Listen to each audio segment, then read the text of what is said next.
Hi, I'm Brittany Ashley, your host of Breaking Norms, Building Dreams, your guide through this transformative journey in both business and life. This is your place crafted for dreamers, doers, or anyone who has been told they can't. Get ready as we challenge those narratives together. You're tuning in live to the United Public Radio Network, airing on 105.3 and 107.7 FM in New Orleans. We are streaming on all the popular platforms every Monday at 3 p.m. Eastern Standard Time. Join me for a candid and thought-provoking conversation celebrating your unique journey because you are worth it. Hello, everyone. Thank you for tuning in today. You're listening to Breaking Norms, Building Dreams. I'm your host, Brittany Ashley, and we are broadcasting live on the United Public Radio Network and UFO Paranormal Radio Network, 105.3 and 107.7 FM in New Orleans. Get ready to escape the next hour with me, with Jill, to break norms and build dreams. Hi, Jill. Thank you so much for coming on today. Oh, it's my pleasure. I'm so happy to be here with you. I'm so excited to have you. For some of the listeners who don't know who Jill is an author, speaker, and a host of Grow Like a Mother podcast, which is absolutely amazing. If you have not listened to it, please go listen. Her book about happy, healthy, wealthy, and wise is available now anywhere. Is it anywhere? Anywhere on Amazon? Amazing. Everywhere. We'll talk more about that in the show, and also what you do, because I know a lot about you. I've been listening to your podcast, but let's tell all the listeners a bit more about who Jill is and your podcast and everything else you've been up to. Yeah, thanks. Well, it's kind of a wild journey, but I'm a mom and I'm a business owner, and my business is centered around helping moms grow, hence the name Grow Like a Mother of the podcast. And what I am really good at, my kind of secret sauce, is personalizing things for mom, specifically in the realm of time management. So I have a lot of different things that I do, but time management coaching is sort of my number one thing right now that I'm really excited about. And of course, I have just released a book, I guess, in November last year, November 23. So it's not just anymore. Yes, because when we chatted, it was it was just kind of rolling out there. Yeah, but it's been so cool to see the journey of becoming an author, and the feedback that I'm getting is really fun because the book is set up like a page a day kind of read. So for moms, it's really easy. You don't have to sit down and read cover to cover because that's such a challenge. I always hear moms saying that they want to read more, but they don't have time. And I'm like, no problem. I got you. It's true. I'm such a slow reader. And so just to know it's like a page, I'm like, oh yes, I can probably do that. Yeah, totally. Yeah. Well, share more about how you started, Jill, like a little bit of your background so everyone can kind of get to know a bit more about you. Of course. So I was a business major and ended up in the hospitality industry for most of my career right out of university, up until I had my second baby. And I decided during my maternity leave with my second baby that I was not going to go back downtown to work at this big luxury hotel in sales where it was like nights and evenings and weekends and stress. And I'm like, you know what? No, I live out in the country now. I'm not doing that commute. I've got 2 kids now. So I decided that I was actually going to dive into entrepreneurship for the first time, which had always been a dream. But my first go at it was a ladies' consignment store for clothing. And I had a girlfriend who did that on the other end of Canada in the East Coast. And so she was kind of my mentor to walk me through it. And doors were supposed to open in April of 2020, which is really crappy timing for retail business. Yeah. So we eventually got like all of the permits sorted and the city office opened again to give me my business license and all that. And I saw that business through over the course of a year and a half from the whole life cycle of a business, from conception to deconstruction, if you will. And what I learned from that experience was that entrepreneurship was in my blood, but it wasn't clothing I was really passionate about. It was the community I was building of women coming together. That's it. Yeah. And then from there started the podcast, and the book came along a couple years later. And all along that time, I've been coaching moms to step into the driver's seat of their own life and make sure that they're prioritizing themselves. Yes, along with entrepreneurship, which in itself is a big hurdle to juggle all of that in itself. And then 2 little ones, 1 little one, 5 little ones. I'm not sure how many some of the listeners have out there. But like one of our subcontractors on our team has 4 kiddos. And so sometimes I'm just like, oh, we need to get your systems in place a little bit too. So then you feel such more relaxed. And let's tap into that a little bit, because I know you're all about systems and I'm all about systems. And I can't say enough great things about systems. And I find like a lot of people, they're like, oh, I don't want to lose that customer service touch. But the thing is, you need to look at it. You need to have to be some like sane as well while you're building a business with kids. Yeah, totally. I think it's what saves us. Because with the system, what you're getting is you're getting a hack, right? You're getting a way for something to get done without you mentally needing to think about it each time, which, as women and as moms, we often will carry the mental load of the entire family. And it's always goes back to this example I like to think of, like, well, what do you want for dinner? I want you not to ask me what to have for dinner, right? Like, I just want to not make the decision. And so that's why I love systems, is because you can make the decision once on how you want something to go. Yeah. Whether it's, a system in your business with a piece of software or a flow, or whether it is, having the same t-shirt and jeans that you wear every Monday, or tacos every Tuesday for dinner. It doesn't matter what the system is, but it alleviates that one decision. And the more systems we put in, the less decisions we have to make. And it really frees up space for creativity, which is what we're really looking for as business owners. Yes. Yeah. And I think it's important to kind of keep in mind too, it's okay to adjust the systems as you go. And sometimes you're not always going to be able to map it all out from the beginning. Because I find when I've talked to a few and they're like, oh my goodness, I don't even know where to start, and get overwhelmed. And then they just kind of shut down and they don't actually sometimes even implement. But sometimes we can just start small. So if you're just starting a business, what are like the little things to kind of systemize that? So maybe the discovery calls, maybe there's only set amount of days. So putting boundaries in place are really important too, knowing the boundaries, like your non-negotiables, I like to say, and then building systems around those to help you kind of feel a little bit more control.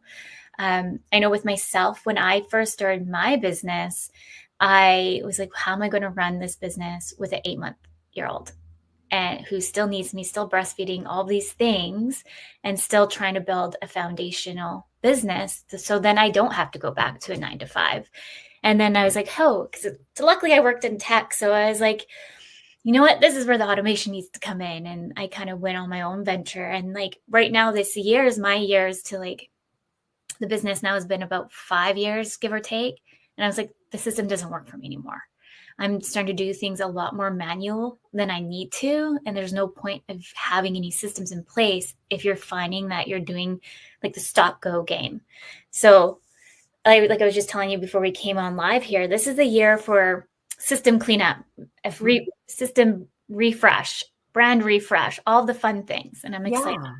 And that's kind of been the same for me, actually. I finally left my 9-to-5 in February of this year, and I'm like full-time.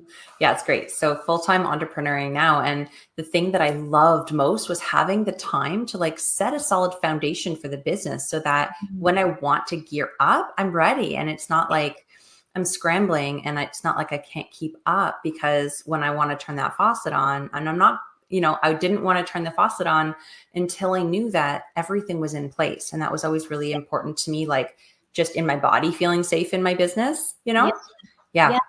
And I find, I love systems. I can't say enough great things about systems as you do, but with the system piece, I find that a lot do get overwhelmed with it. And it's good to just kind of get on strategy calls, or just talking with maybe other fellow entrepreneurs that are within your industry, just to kind of pick their brain, to kind of see what they've done. If this is something completely new to you, will help you kind of feel a bit more at ease.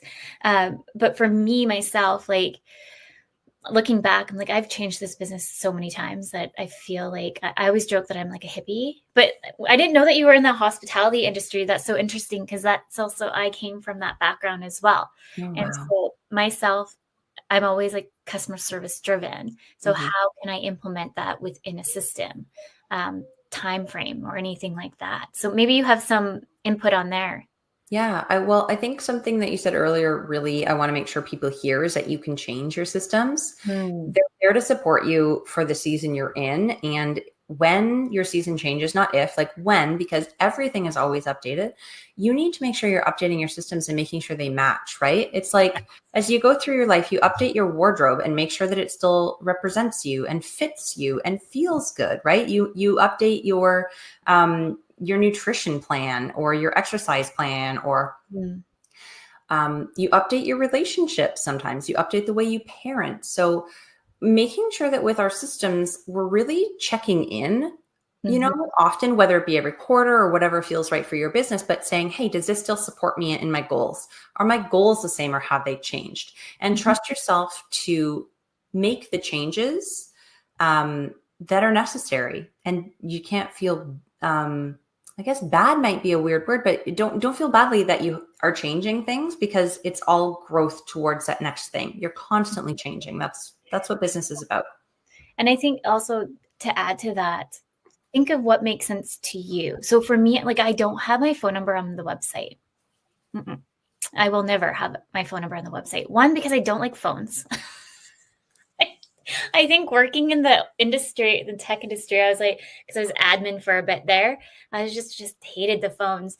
So just kind of like a PTSD, a little bit triggering for me. So I'm like, I Mhm. don't want phones. And you know what? It's okay if you don't want phones. You can still mold the business into what makes sense to you. Yeah. And so, no, but I remember I was talking to someone and they're like, or no, they sent me a message actually, because I have like a chat bar up on my website, and they're like, why don't you have it? Like, they're getting angry with me. And I was like, this is like the biggest red flag ever. I Yeah. wish not to book you as a client, because there's a reason why I have no phone number, is because I also take care of my kids Monday to Friday when they're not in school or drop offs, pickups. I can't necessarily attend the phones all the time. And so the phones just don't make sense to me. I lot them in when I put those boundaries in place. And so just being really aware of your boundaries and your non-negotiables with having kids, parenting, is really, it's an okay to say no, is what I'm trying to say. Oh my God. Yes. And it's okay to ask for help when needed too. Like those are the two things I find that most of my clients just, it's so hard to say no, and it's so hard to ask for help, but Yeah. creating the boundaries. And I like to really think about boundaries as, instead of putting up a wall and saying no to something, boundaries can feel also like, um, discovering or claiming what it is that you need and figuring out how to get that thing, Yeah. right? So a boundary could be, I need this uninterrupted time with my kids where I'm not worrying about the phone when it's dinner time or bath time or whatever. And so Mhm. how do I get that thing? The boundary is making sure that my phone number is not on the website, right? The boundary isn't, I refuse to answer the phone, I don't want to talk to my clients, and sorry, this is my way or the highway. That's not the boundary. The boundary is based on what you need in your Mhm. life to make it a sustainable business, so that you can show up from a place of like balance and be able to create the product and the service that you're trying to provide for people. Yeah. I know you and I talked a bit about this too. Like, my kiddo is going in to get autism testing, and we're going through the venture of understanding more of neurodiversity. And I am neurodiverse. I'm self-diagnosed with ADHD, but I do have dyslexia. And so finding more about that as me as a mom, and then trying to navigate that with the kiddos, like having those time structures are so important, because taking them to the different doctor's appointments or just being a little bit more present is so important. So maybe you can shed some light on some time management strategies for anybody Oh, I listening. know. Yes. And I mean, we can even tailor it to like momming an autistic kid time management Mm. strategies, because I am there too. But the thing I like to remind people about time management is that it only works if it works for you. So there are strategies out there aplenty. Like you can Google it, and there are pages and pages and pages of time management strategies. But the thing is, not all of them are going to work for you. I'm actually working on, it's coming out next month, but it's a quiz, like to determine what is going to be the best set of tools for your specific personality type for time management. A couple that I find are universally useful for people, though, are to eat your frog. Have you heard of this phrase? No. Yeah, just explain more. I know, it sounds so goofy. So there's this productivity consultant named Brian Tracy, and he kind of put a marketing spin or like a productivity spin on an old fable about if the first thing you do every single day is eat a live frog, then nothing worse can happen for the day. That's kind of how the old fable goes. Okay. And so Brian Tracy says, okay, let's think about your frog as a thing on your to-do list that you're procrastinating on, that you don't want to do. The thing that is most important, but you keep putting it off. And so eat your frog is this idea of each and every day choosing the most important thing on your to-do list and doing that first, because it's probably not going to take you as long as you think. It's probably going to take you a lot less time than you've wasted procrastinating on it already, right? It always, if you accomplish a task first thing, especially one that you are feeling hesitant towards doing, you get some momentum from having accomplished the task, right? And so you go into your day having accomplished this big thing. And even if it takes all of your energy and you really did hate it and you just took everything to get through it, you know, you've done the most important thing that day. And if you have no energy for anything else, that's okay. You did the big thing. Yeah. I like that. That's so true. Yeah. I'm just like thinking about that right now. This whole weekend, I've been like hyper focusing on trying to get everything in place, because I'm really hoping this summer I can like take a little bit more of a step back a little bit and just know that the systems are finally clean or the new website's up. So I've been pushing really hard, but it's been hard. But I like your idea there with, is it called the frog approach then? Yeah. Eat your frog. Okay. Yeah. Eat your frog approach. Because really sometimes you don't want to start, like with me, like I know my bookkeeper is like waiting for me to get back to them, and I'm trying to get everything in place too, because for us, it's considered, we have to do our taxes in end of June. That's when we fall on for the corporate tax. And luckily, like I was smart to pick that time frame, so it's not like at the craziness of personal taxes and then going into the wintertime. I purposely picked then because I knew it's like the perfect moment of chaos. But I'm like thinking here, I'm like, oh, I just need to get that piece done. But then a part of me goes off to the other side. Right. Shiny objects syndrome. Yeah, you're like, oh, I'll just do all the 100 other unimportant things and feel like I'm super productive because I can say I did 100 things, but if they're not moving the needle to get you toward getting your, books to the accountant, then they're not important. Exactly. Yeah. That's the thing, is we need to really start to think about our time in terms of value exchange almost, right? I think burnout happens when the energy we put out isn't being reciprocated back to us. And so we really need to make sure that we're focusing our time on things that are valuable to us. So we're kind of getting that return, not necessarily a tangible return, but a value return nonetheless. So that if you're spending time, cleaning your house, but at the end of the day, it's always just, if you've got little ones like we do, continuing to be messy the second after you finish it, you're not getting the value return. So that's not a good use of your time, right? Same thing as you would consider budgeting your money. Consider budgeting your time around things and putting the most important things in first and then working the rest around. It's kind of like, have you heard of the analogy of like stones, rocks, and sand? No. So it's this idea of like, if you have a cup, right? And the big, you have like 3 stones, let's say, on how to spend your time. So your big stones or rocks I guess the rocks are the big ones. The most important things you need to do, or the most things that are valuable to, like family, freedom, fun, something like that. So you put your big rocks in the cup first. Okay. And then you put in the stones. So the stones are the smaller things with regards to your time and your values. So that might be like Getting out in nature or like having friends and working out.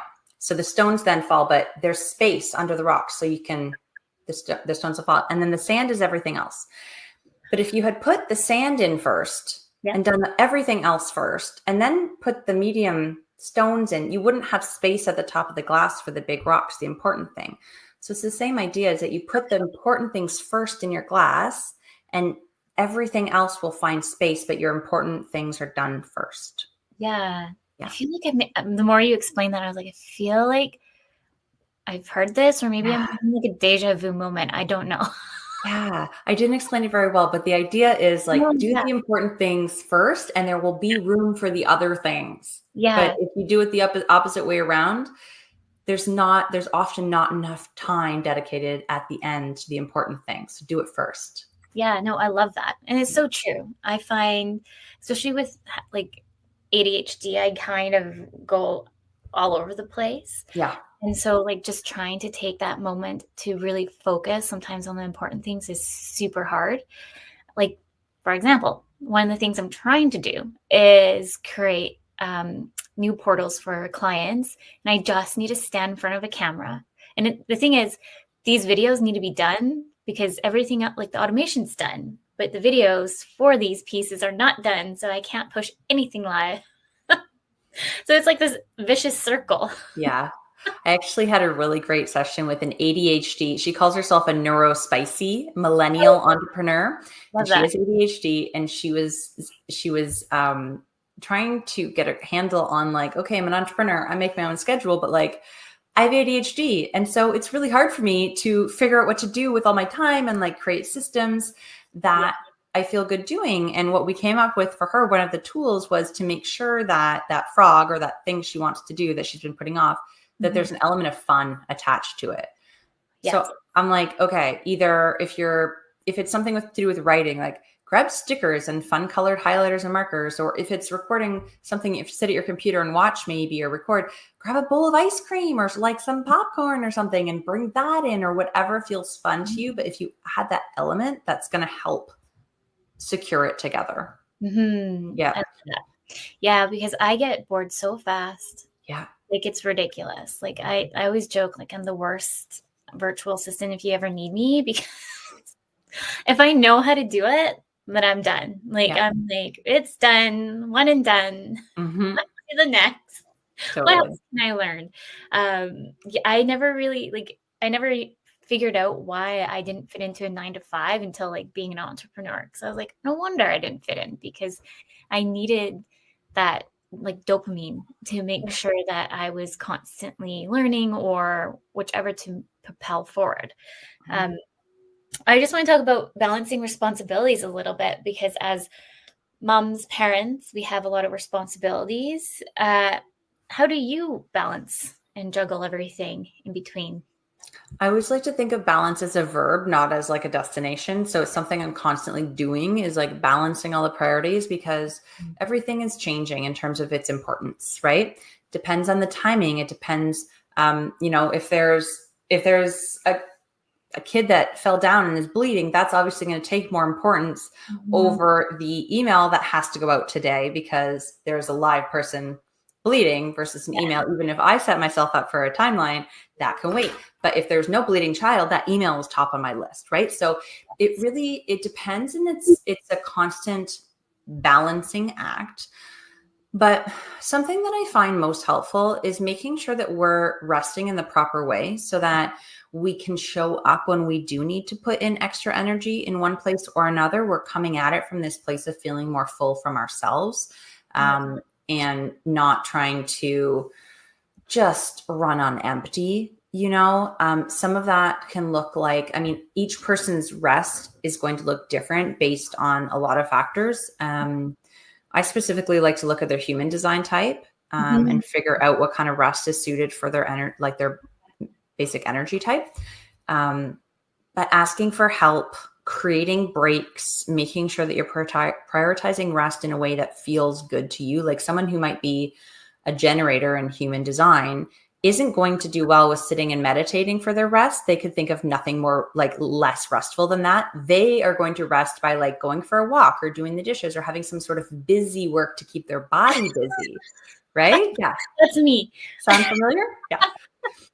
Yeah. I'm trying to remember what exactly I am, because what was the name of that you just said for the human design? Generator. Yes. I'm a manifesting generator. Okay. So a manifesting generator is an interesting one because you're kind of a combination of the two, and you could fall on either end of the spectrum, like more generator like or more manifestor like, right? Mm-hmm. And there's also like when I'm talking about productivity and work with entrepreneurs, one thing I always remind them too is like, listen to your cue to stop. And so for a generator or a manifesting generator, that cue is frustration. Like when you're feeling frustrated, stop what you're doing, walk away. You're not going to make any more progress. It's more productive for you to stop, take 5 minutes, do something else, and come back to it than it is to power through. So those cues are different for each energy type. But yeah, something I'm diving in a lot more to lately is kind of syncing up the human design and time management. It's kind of fun. Oh, that's really neat. Yeah. I started kind of navigating more into that this year, and just seeing what I am. And it's so interesting to kind of read that more. So anyone listening, you can definitely just Google it. Use Google as your friend. And there's free quizzes to kind of see where you kind of line up. Actually, one of my subcontractors was like, have you ever done your Myers-Briggs model? And I was like, I feel like I never get the same results though. Mm-hmm. That's the thing.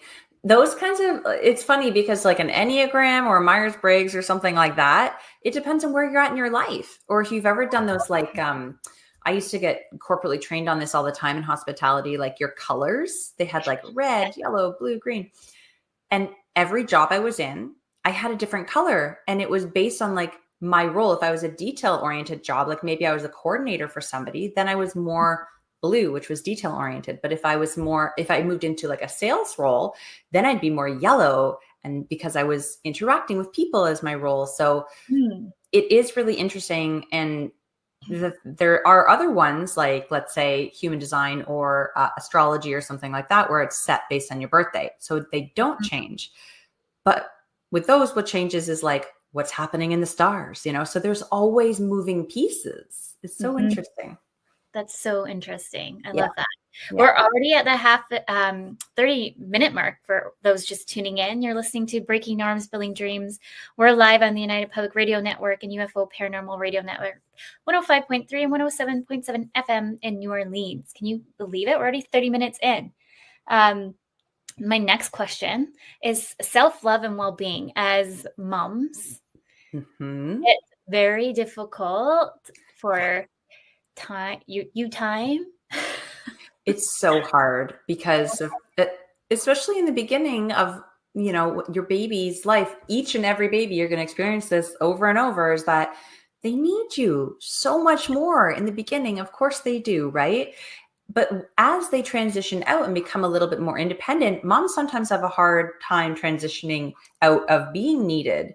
And even if they can allow themselves a little bit more space, they don't remember what they like to do in that free time that they're not used to having anymore.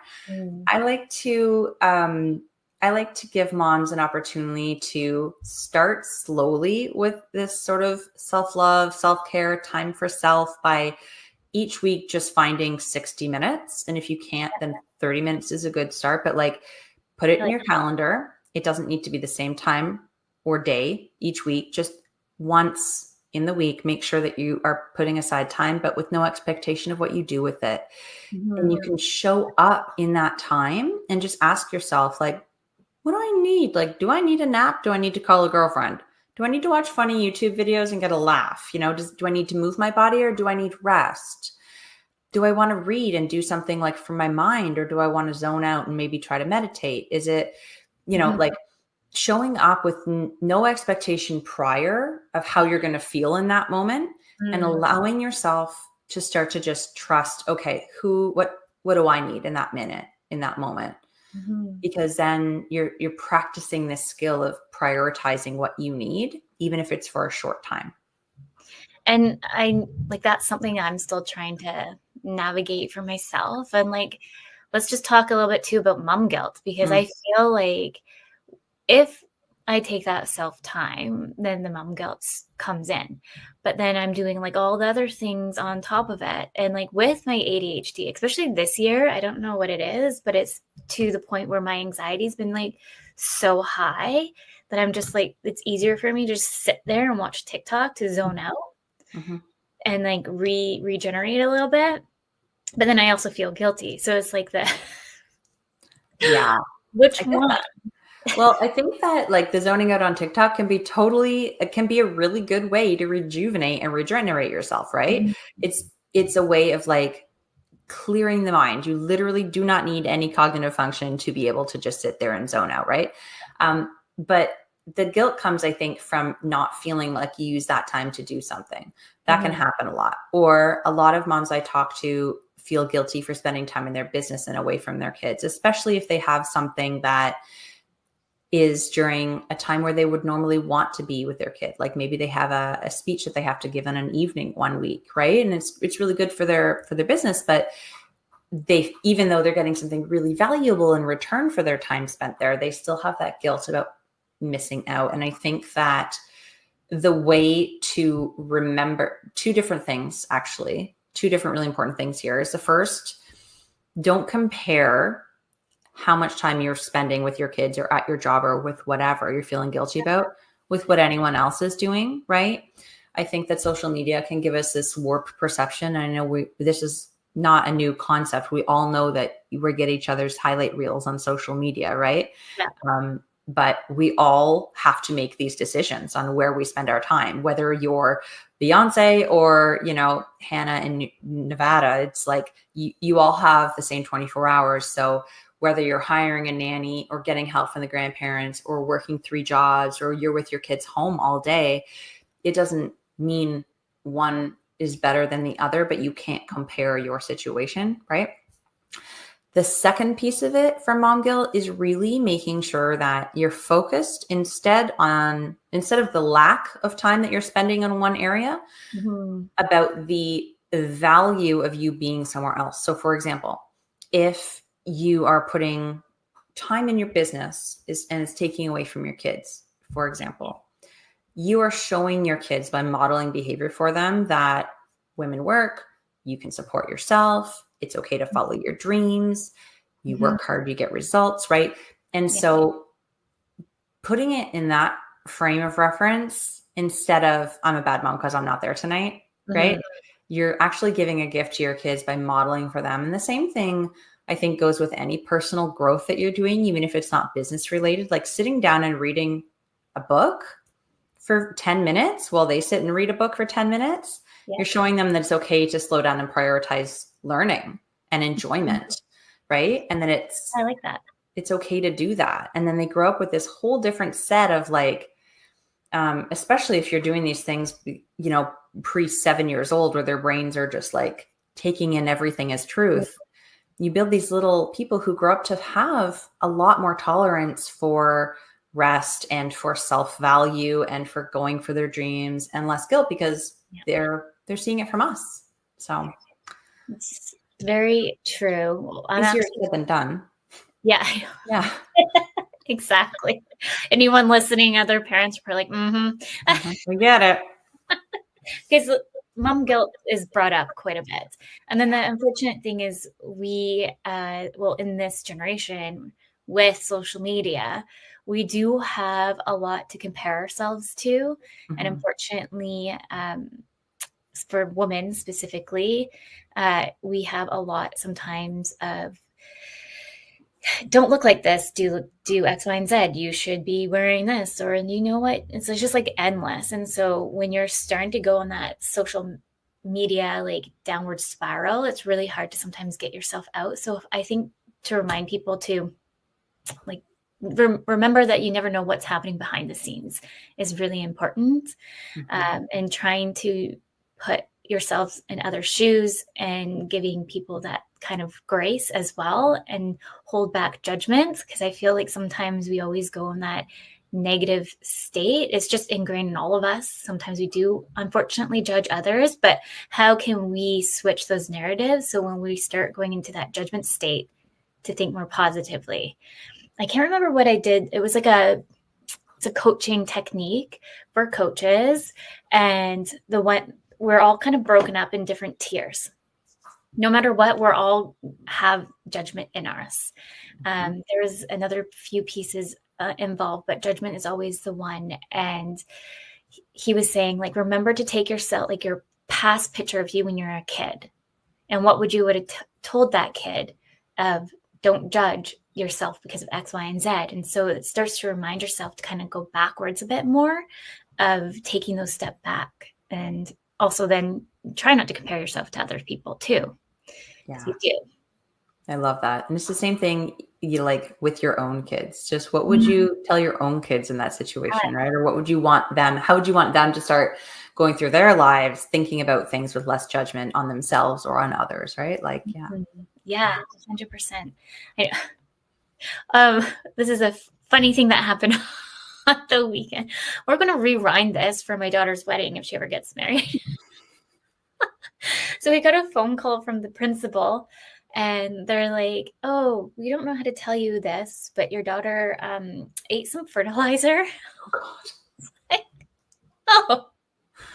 I'm just sitting there. I'm like, I don't know what to say about this. That's a first. Yeah. I'm like, that's a first. And they're like, can we just make sure that we tell them not to eat things off the ground? I'm like, oh, 100%. That will be our first discussion when we get her. And I was like, you know what? She probably has been influenced. It's my first thought. And when I went to go pick her up, there she was, hand in hand with another little girl. I'm like, I knew it.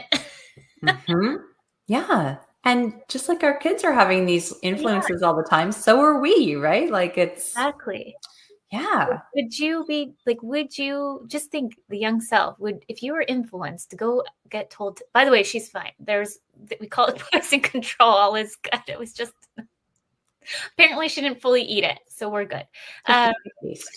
Side note there, just in case anyone's very stressed out.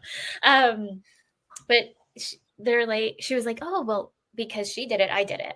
And so you have to start thinking too, just because you're a parent going through something and looking at social media because they did it doesn't make sense for you to do it.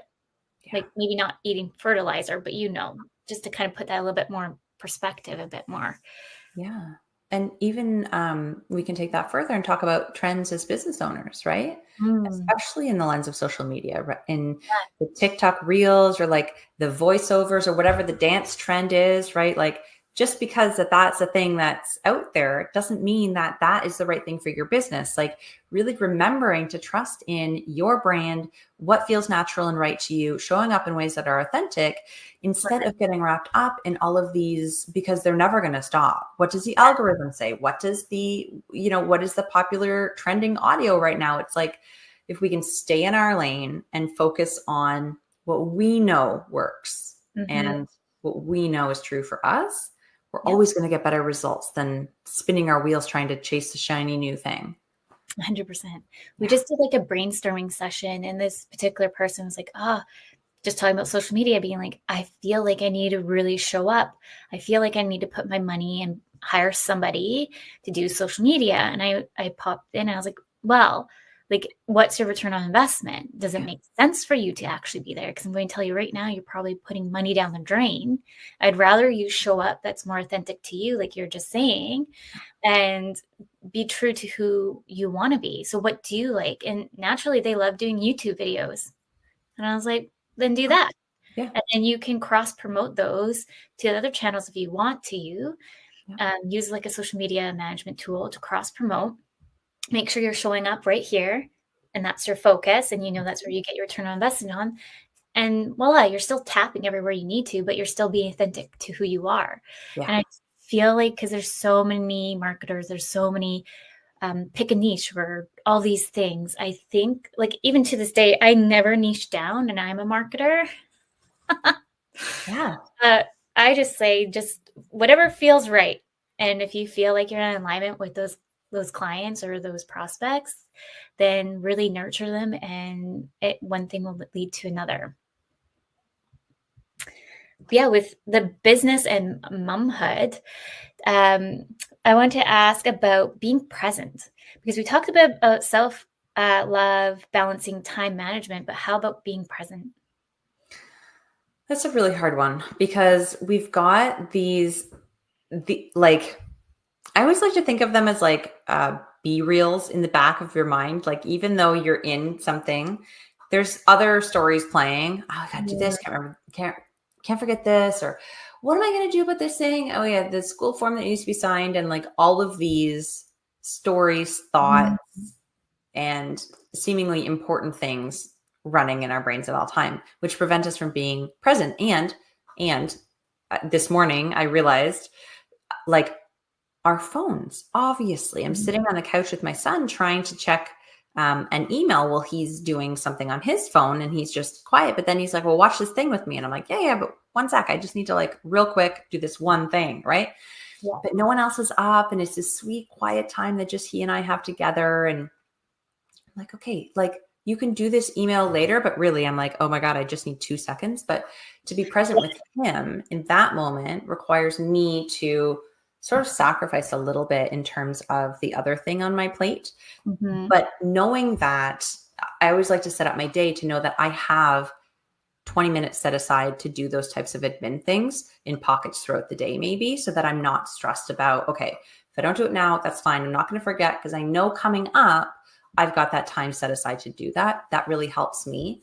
Another thing that really helps me to be present in whatever role I'm in, whether it be like girlfriend, mom, business owner, Mm-hmm. is having like an opening routine and a closing routine for the job. So, Yeah. for example, when I sit down to work, I always like light a candle, set an intention for what I want to get done, or like how I want to show up in that time. And when I'm done my work for that time, it's always, okay, blow out the candle, shut the computer screen, like, off I go. Um, Mm-hmm. at the times where I'm transitioning into picking my kids up, it's always, okay, specifically like after school pickup, because I've had my brain going a million places all day for my job, right? But I pick them up. I'm like, okay, bring all that energy back to me. How do I want this next 2-3 hours to go with these kids? What have they been experiencing today? And just like switching my mind to put the focus on them. And then once they're in bed, whatever the case is for my next job, right? Or on the weekends is different. And each piece of my day throughout my business is different as well. So I find that having something to anchor you into starting and finishing the role that you're doing for the hour is really helpful. Mm-hmm. I like that. Yeah. I'm still learning to, like, we're almost, I can't believe, almost a full year into school. And I'm still trying to, like, finesse what those kind of look like. Cause I just feel like, oh, construction gets in the way. And then I'm actually half an hour late to get work done. And so it just feels like it kind of moves my day even more, and I have to jig it more. And then, like, it's always a hard stop at 2. So at the end of the day, I'm only working 5 hours. Right. I'm lucky in with meetings, probably. So that means, let's be honest, because I'm trying to put better boundaries for myself in this. But sometimes I shove 5 meetings in. Wow. So that takes up a lot of time. Yeah. And then really I only have about 1 hour of work. And then I have to go pick up the kids. And then it's like going back into work at 7:00 at night. So for me, though, I find like I'm more creative at nighttime. Mm. So, like, I love doing ebooks. I love doing crafty kind of, like, it just seems to mellow me a lot more out, versus I like to think about more strategies in the morning. I'm the same. And it's Yeah. so cool that you know that about yourself, because then you can structure your tasks accordingly. So you're actually working with your natural inclinations for that time of day. Yeah, I'm still, like, finessing it, but Yeah. I'm starting to see, like, my brain trying to think of strategies in the middle of the night. Like, it just doesn't. Sometimes, like, yeah, it pops in my brain being like, why didn't I think of that? I'm trying to go this route where, why I'm not even staying in this route. Sometimes I'll have those moments, but it's because I am sitting there doing creative things. Mm-hmm. Like, my brain is finally, like, kind of released a little bit, and then that's when the strategy starts to pick in. So And that's kind of like the secret recipe for rest and creativity, is that there's going to be more space in your mind for these strategic things to come in. Like if it's so busy and you're in everything and it's chaos and you're working hard and focusing, there's no space for those creative ideas and nudges and outlets to come through. They'll often come through in the middle of the night, right before bed, or in the shower, or when you're driving. Like that's when your brain is off and there's space for it. So yeah, keep a notebook by your bed. You should do that. Yeah. No, I get so many like ideas. Yeah. And I'm like, I'll remember that. And the next day, what was that? I'm like, meh. Come back to me. And then it never does. Maybe we should, because I'm looking at the time and I want to, we taught on your book there. Yeah. Happy, healthy, wealthy, and wise. Yeah. Do you want to speak a little bit more to? Yeah, I'd love to. Yeah, please share more. You. The book is kind of, it's been like 2 decades in the making, honestly. I didn't intend it to be a book. I love to tell this story because it's just so ridiculous. When I was in college, finishing up university, right, I had some pretty bad anxiety and I was going through therapy and I was learning a lot through personal development, growth and books and things, because that was all that was really available back then, was like books, right? No internet to speak of. And so in my computer, in a Word document, I started just noting down, like bullet point form, the tools that I was learning that could help me when I had some overwhelm or anxiety, because when those moments popped up for me, I forgot everything. And it was only like later that I learned that the part of your brain that can retrieve information actually turns off when you're in like fight or flight. And so of course I couldn't remember those things. Yeah. But I just felt like I was struggling so much and I knew I should know it, but it wasn't accessible to me. So I would just go and open up this document and be like, okay, cool. I'll try that one. Okay. That one didn't work. Here's the next one. Let me try that. Right. And as I continued through adulthood, I continued personal growth. It's just sort of something I've always been interested in. And I would just add things. And whether I learned them from a podcast, a conversation, a book, whether it was just like an epiphany that I had, or someone said something that triggered something, and it just kept growing, this Word doc.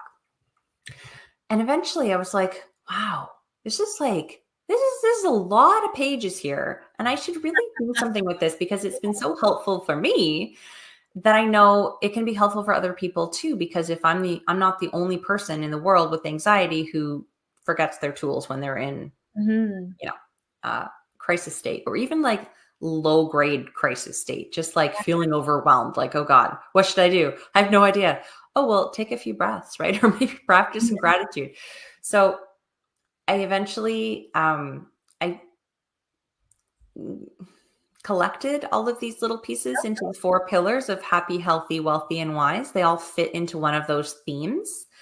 And so the book is really just set up as those 4 chapters, and each bullet point that was in my Word doc is a page. And then it's coupled with a quote, an affirmation, a journal prompt, a question, something that relates to that thing. And the idea is that you pick it up, read one of the pages, flip through, find something that's going to speak to you that day, and use it either as something to reflect on before bed or first thing in the morning, so that you can kind of keep it top of mind for the day.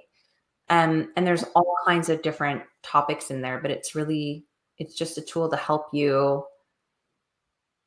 live better, live an extraordinary life, but without having to do anything crazy to get there.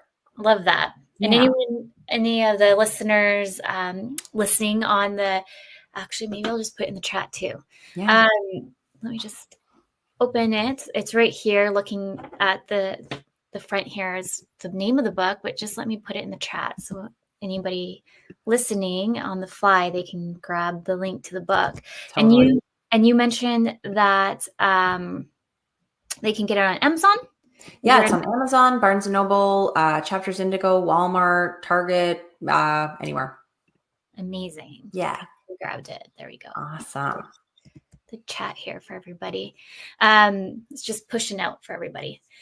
And then we also have, that's kind of gearing through. There was the other item here, the framework. Yeah, so that's the framework that we chatted on. You want to tell everybody about that? The one-to-one coaching. That's my favorite offering right now. I call it Time Magic. It went through a few renditions of like, what do I call this thing that like doesn't feel boring. Basically, it's hard. I think it's really hard for people to commit to taking time to do something, to learn about time when they feel like they don't have enough time, you know? So I always say, if you spend 2 hours with me, you'll get an hour back in your day every single day from the tools you're learning. So it's well worth the time you're spending. But we go through and we start with a quiz to figure out like what personality type they are, so I can develop a toolkit specifically for them. We talk a lot about weekly planning, self-care practices, boundary setting, and do a lot of breaks in between to integrate what you're learning and also to implement the tools. So at the end of the time together, we sit down, do a couple of things, and we meet up 2 weeks later so that we can check in, like, what happened with these past 2 weeks? What tools have you tried? What have you not? Where do you need further support? Can I offer some more tools? Because I always want to just like give and give and give, but sometimes it's too much all in one session and you need a break to like try them. A little break. Yeah. So no, it's super fun, and it's totally personalized to each person. Like, what are their external circumstances that they can't change? How many kids do they have? What is their job like? How much support do they have in their circle? You know, like, what are the time commitments that they have? What do they want to do that they're not doing? All of these different pieces come together, and they walk away with this feeling really confident and solid that they're able to do the things they want to do without feeling stressed out. And we eliminate a lot of that guilt through the session too. Love that. Yeah. I always say everyone needs a coach. Yes. Totally. Doesn't matter if you're in business, life coaching, whichever, everyone needs somebody to talk to. And one of the previous shows we mentioned, like, it's okay to kind of go through the ebbs and flows of like meeting other coaches, because sometimes it takes time to find the right fit for you, or counselor. Exactly. Alon, who was a counselor, and that was one of the other topics that we kind of touched on as well. It's just kind of like when you're looking for a service or even a piece of clothing, you want to try it to see, make sure it fits. Yeah. It's not like if you go into a store and you find a t-shirt that's not quite right, you're like, I'm done with t-shirts. No more t-shirts for me. You know, like, you're not going to find the right one in the first time necessarily. The same thing is true with a therapist, a coach, a life partner, like a friend, all the things. Yes. 100%. Yeah.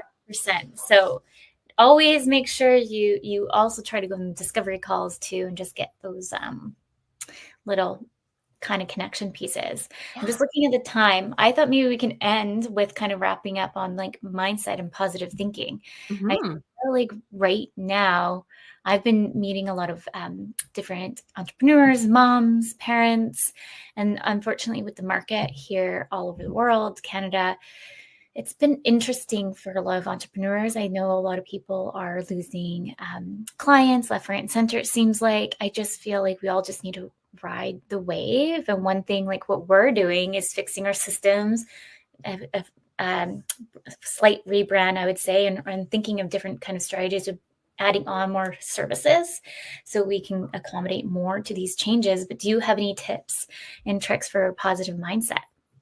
Mindset is something that is integral for no matter what you're doing in life, right?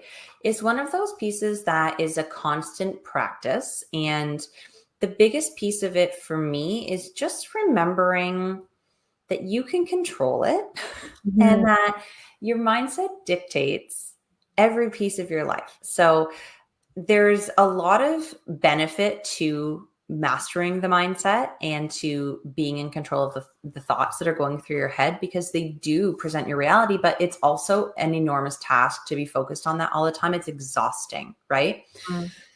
So when I'm first talking to people about mindset, the thing I try to get like clear on is that it's always impacted, like it's always there. Mindset is always there, but it doesn't need to be top of mind all the time. It's good enough to start small.